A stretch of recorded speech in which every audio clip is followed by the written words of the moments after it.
Welcome once again to Help I'm a Parent, Christian Parenting in the Real World. We're so happy that you have invited us to enter into your home, your church, or wherever you may be gathered today.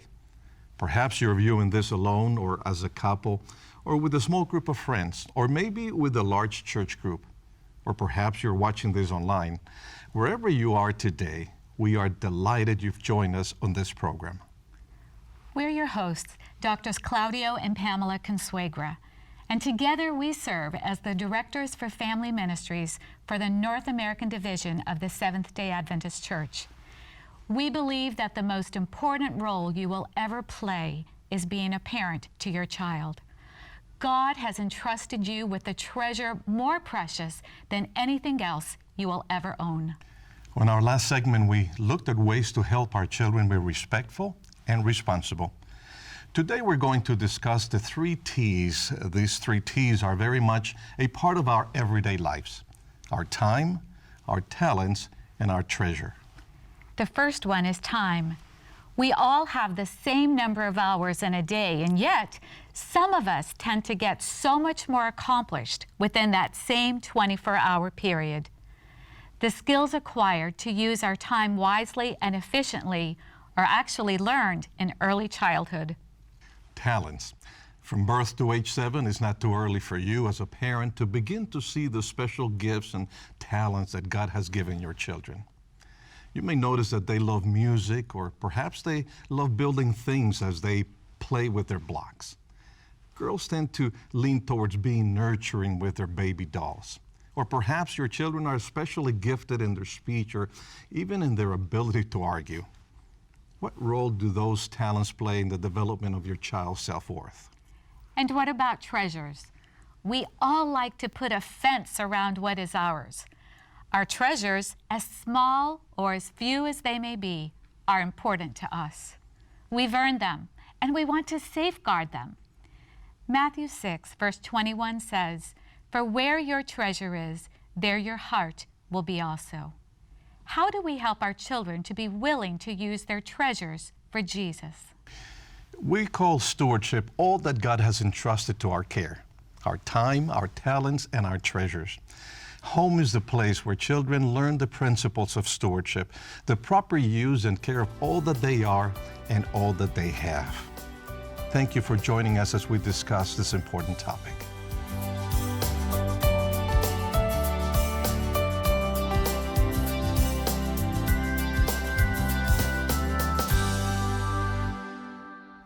Today's guests will help us look at practical ways of teaching our children the principles of good stewardship. How can we as parents teach our children to use their time that they have wisely? How can we help them develop and use their God-given talents? And how can we guide them in using the material possessions that God has blessed them with to glorify His name?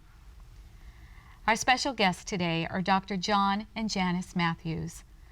Dr. Matthews currently serves as the Stewardship Director for the North American Division of the Seventh-day Adventist Church. He holds a Doctor of Ministries degree from Andrews University, as well as being a certified stewardship professional from Christian Leadership Alliance. His passion is teaching stewardship principles, especially as they relate to the spirituality of money management in the postmodern culture. John is married to Janice, who is a cardiology nurse practitioner. Janice has recently authored a series of books for children on the topic of stewardship called the Stewardship Jack series. Jack is a golden doodle, and they are using their beloved pet to teach children important stewardship principles. They have one married daughter, Angela, and are proud grandparents of 2 grandchildren with a 3rd one on the way. Together they enjoy hiking, running, performing country gospel concerts, and sleeping late in the morning. John and Janice, we want to thank you so much for being with us today. But before we begin our conversation, we want to visit with David and Jamie as they discuss the challenges of teaching their small children the stewardship principles of managing their time, their treasures, and their talents. As I think about teaching our children how to be good stewards of themselves, their time, of their treasures, I am reminded that when I started out as a parent, I thought I knew what it took to teach a child. I was interested in having young ones to train. And then when they were here, I realized how much I didn't know. And so, just the little things like tithing, that ought to be simple. You could say 1/10 of the amount that you're given, we give to God, but we don't have an allowance. The details make these lessons to be difficult. And so I know that I ought to be teaching these things. Example would be a good way to do that, but we give our tithe online, and so it's not obvious to the kids that we're participating in that activity. So in terms of time management, I see a lot of wasting time, and I'm not sure how to address that. How do you help your child make the most of every moment they have, whether it's in play, whether it's getting their chores done, or obeying the tasks that I've given them? How do you help them be efficient? Making the bed can be a half hour of, but I need help. Or it can be an instant success, and I don't even know how that works. It's important to me that my kids respect the same things that I do, that they're interested in the same activities that I have. So music is really, really big for my family. And I want to make sure that our kids are interested in participating in music, that they can worship that way, and that they can be with other people in that way. But I'm very interested to see what happens when we make that more formal. I'm afraid we lose the interest. Now, there are so many pitfalls in this path because I've had such high expectations. I do think it's important when they're playing outside that they're self-sufficient, that they can be on the swing by themselves, or that they can pick themselves up on the bicycle if they fall down and get started again, because these are important lessons, and these things come more naturally to them and to us as parents. So as I think about all of these issues, I want to know, how do I train my children to be good stewards of the resources God has given them, whether it is money, whether it's time? What is it that we can do, practical steps that we can take to train our children to be good stewards? Well, those are good questions, especially when it comes to children, small children. How do you teach them stewardship principles? So Janice, let's get our conversation started by asking you a question. Why is it so important that we're dealing with this topic of teaching little children birth to age 7, the principles of stewardship? Well, I'm happy to answer that question because I'm really highly motivated. One of the reasons that I'm motivated is the impact that our consumerism culture has on the very tiny little ones. It is appalling when you read the statistics of the effects that it has on them mentally, physically, spiritually, and emotionally. And I feel like stewardship is the antidote to a lot of the problems mentally, emotionally, and a lot of the attitudes in our world today. So you're really talking again an overall picture, not just one area. Sometimes we think of stewardship as money, but you're really talking of a lot of other things. In fact, John, I'm interested, how does the knowledge of stewardship affect the little child? How does it affect the church? How does it affect the community? In a very positive way if it's taught in a proper fashion. I believe one of the foundation stones of stewardship is happiness. So if the child is happy, the family's going to be happy, the community's going to be happy, the church is going to be happy. So how do we teach happiness to these little tiny children? I think of the little melody, Rock-a-bye baby in the treetop. If parents can sing that melody to little tiny infants, they probably could come up with some, they don't have to be eloquent poems, but they could come up with some special song that they could sing to their infants. I mean, it starts as very innocent. The child may not be in a formal class, but they're just singing to them. The parents are singing to them. That's one way to get across principles. As a matter of fact, I wrote a song So you're really giving us a practical idea of a baby in arms. A baby in And arms. this is something that mom or dad can do from the moment they're born. A baby in arms, let's say this song is written, say, like for a 2-year-old. Okay. I read where Theodore Roosevelt said, a good citizen is a person that pulls their weight. A good steward pulls their weight. So here's a little melody, All right. or a little song. All right. I'm a steward, I take care of my cat. But it's more than kitties, anyone knows that. So I will be nice to kitty cats that climb a tree and set an example as Jesus wants me to be. You know, that's so beautiful, because I don't think we often stop to think as parents that when I'm teaching my child to take care of their pet, I'm teaching them Yeah, stewardship that's right. principles. Exactly. You know, just through the little daily interactions they have, that it doesn't have to be formal, but taking care of a kitty cat, that's stewardship. Yeah, they like their kitty cats. They do.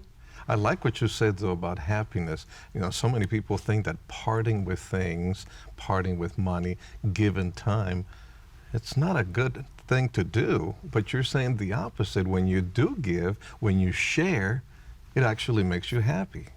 Yes, this is a big challenge to say to a child that may not grasp everything you're saying, but they grasp more than you realize, to say, you know, God is an owner and he's giving you this kitty cat to take care of, and start introducing that concept in a very simple way. Sure. It plants the seed. So how do you teach, again, in practical terms, a young child? Just give me 2 or 3 specifics to teach a child stewardship principles. Well, it depends on the parent. They've got to understand it themselves. In an airplane, airport, going through security line, a little infant in the mother's arms had to give up his sippy cup to put in the bin to run through the electronic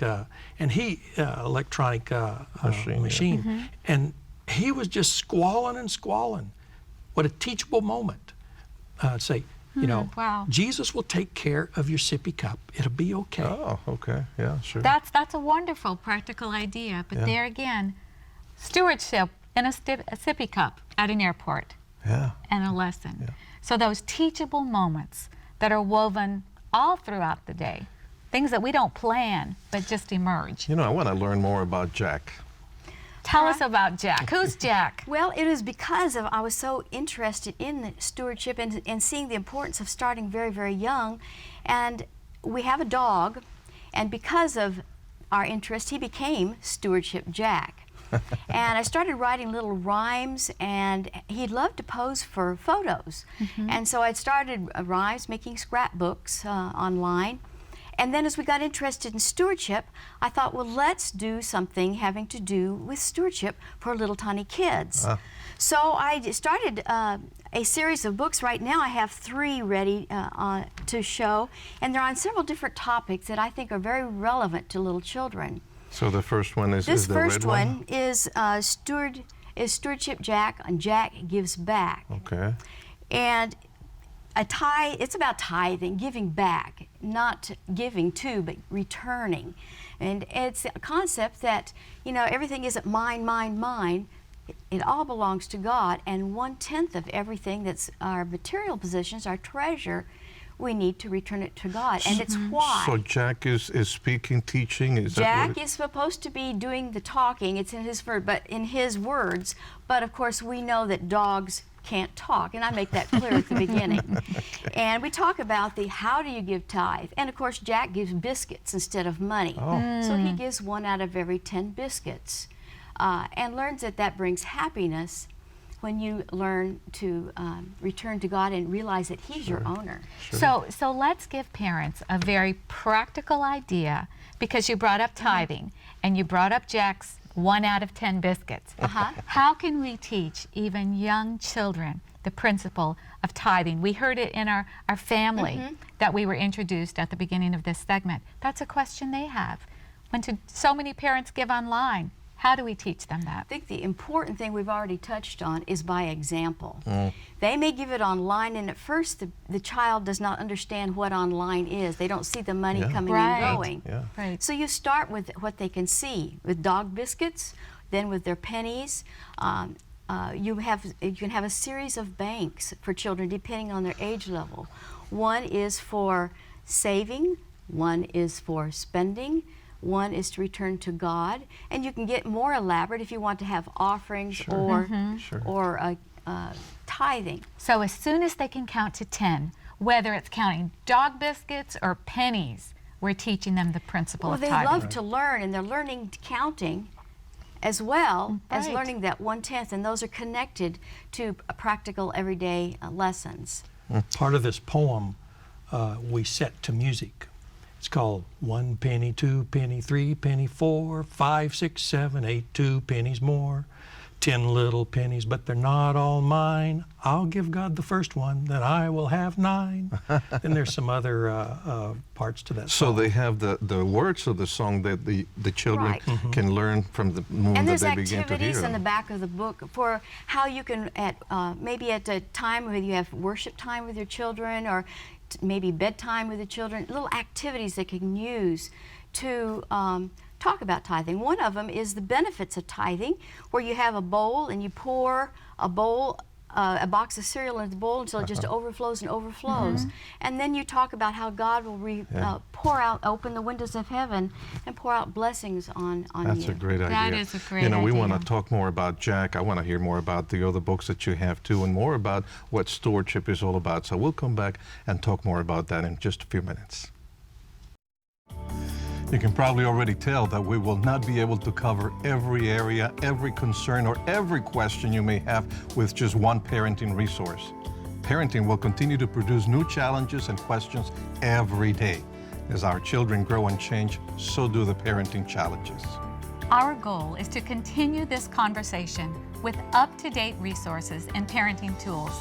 We will do this online via our website. There, you will find out about any updates to these materials. And in addition, you will receive downloadable resources on a regular basis. It's our desire that this resource will assist you in your God-given role as a parent, using principles that are firmly grounded in the Word of God. So now let's go back to our conversation with our guests on today's program as we continue on the journey of exploring our God-given role of parenting. Thank you so much for continuing to be with us. You know, we talked about tithing already, the treasure part of our stewardship. But what about time? How do you teach young children that stewardship also includes time? Let me begin by saying I wish I knew what Jochebed did in teaching Moses. Okay? We don't have a record of that, No. but she was diligent in spending quality time with that little one. Because she Before only he had a went- limited amount Only of time. a limited amount of time. In Proverbs, it says we shouldn't leave children alone. And in Deuteronomy, it says we need to be diligent in teaching them That's these right. principles. That's right. And Jen has a really good perspective on that time principle. Is that one of the other books? One of the books. Okay, tell us about that. Well, this second book, Jack and the 10 Rules, it is a book, it's about the 10 Commandments, actually. Oh. And of course, one of those 10 Commandments talks about a 24-hour period of time that is actually especially blessed of God. The Sabbath. And so that's another one aspect of practical teaching of time and how its value is to us and to God. So that God gives us the entire week, but He wants us to spend a special amount of that time for Him or with Him. That's the seventh of that. You know, is that confusing for children? 1/10, 1/7? Do you know in your experience? You know, I think children are smarter than we give them credit for. That's right. That's true. They can understand a lot of things, and I think that when we teach them, if we use simple language and things that they can see, I think they can grasp these concepts quite easily. And actually, it's not only 1/7, but it's also the portion of a day that we have for worship in the morning, worship in the Right. evening, the time that we spend praying and studying the Word of God. That's time. If we don't take the time with them, the retailers will. And all kinds of right. other Yes. organizations, they are going to monopolize the time of those little ones. Interesting when you think of the amount of time our kids spend at school, at church, sleeping, eating. You know, you begin to shrink the time to very little that we as parents have, but yet that should be the most important time that we spend with them. One important thing to teach children is on accountability. And that accountability, of course, covers everything. And one way you can do that is with just the concept of delayed gratification. And about that that, yeah. is so hard today because when children, they want something and they want it now. Yeah, that's because right. it's the latest, greatest thing. Their friends have it, or as soon as they turn on the TV, they market so well to our young children. So how do we teach children this important principle of delayed gratification? Delayed gratification is also closely tied with gratitude. You're content with what you have. You value what you have. So how do you teach them to value? I think you can teach them value by delayed gratification.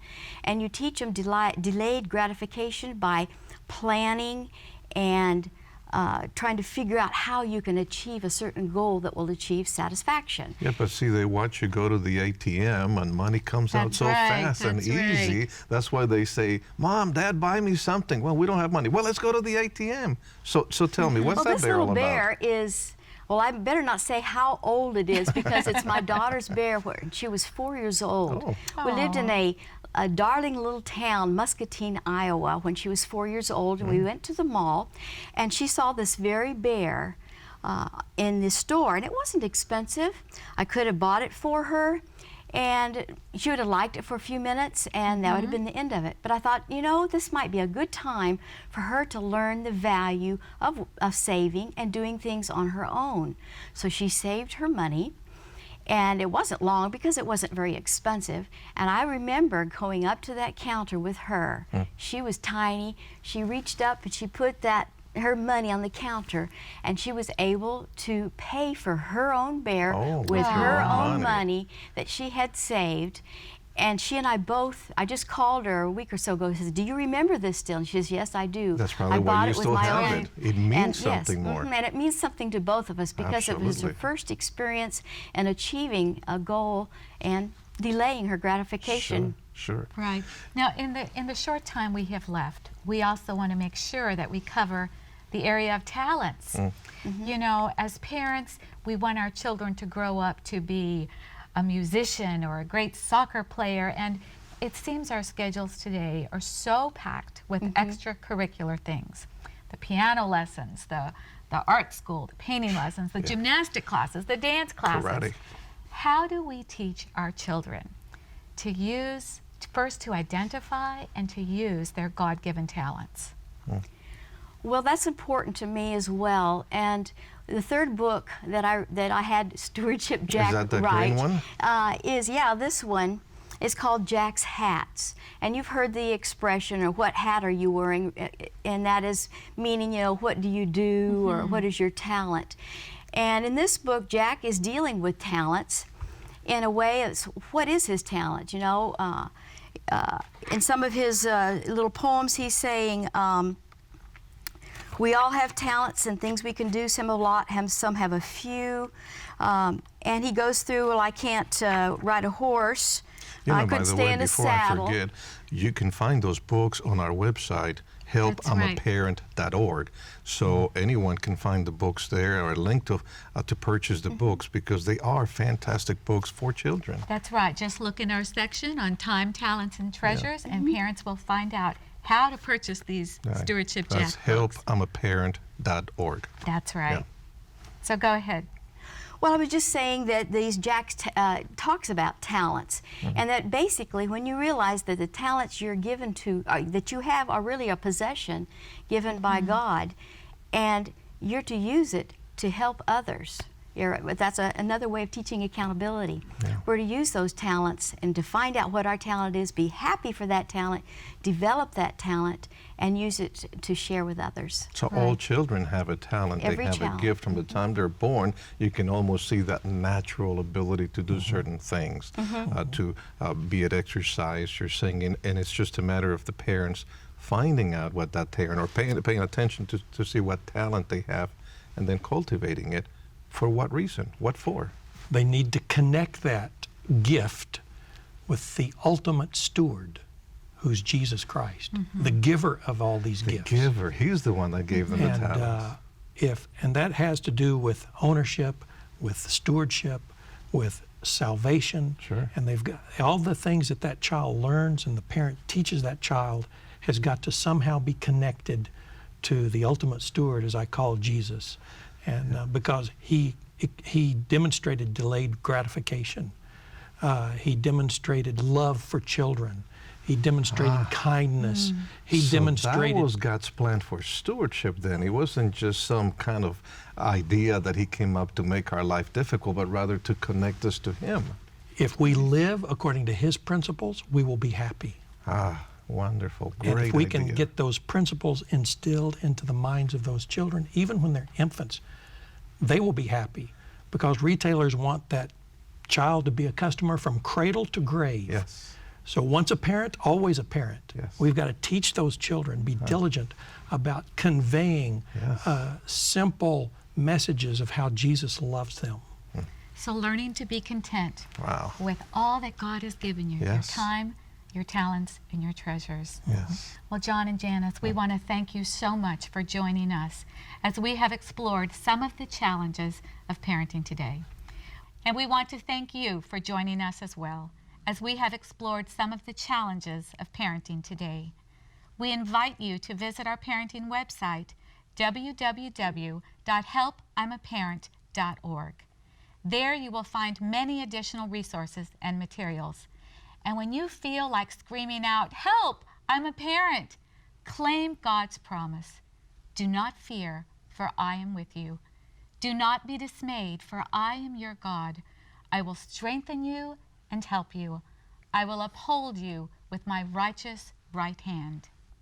Now join us next time on Help, I'm a Parent, Christian Parenting in the Real World, when we will talk about how to continue our parenting journey even when the challenges seem relentless and answers seem few. Until then, we invite you as a parent to cling to your Heavenly Father.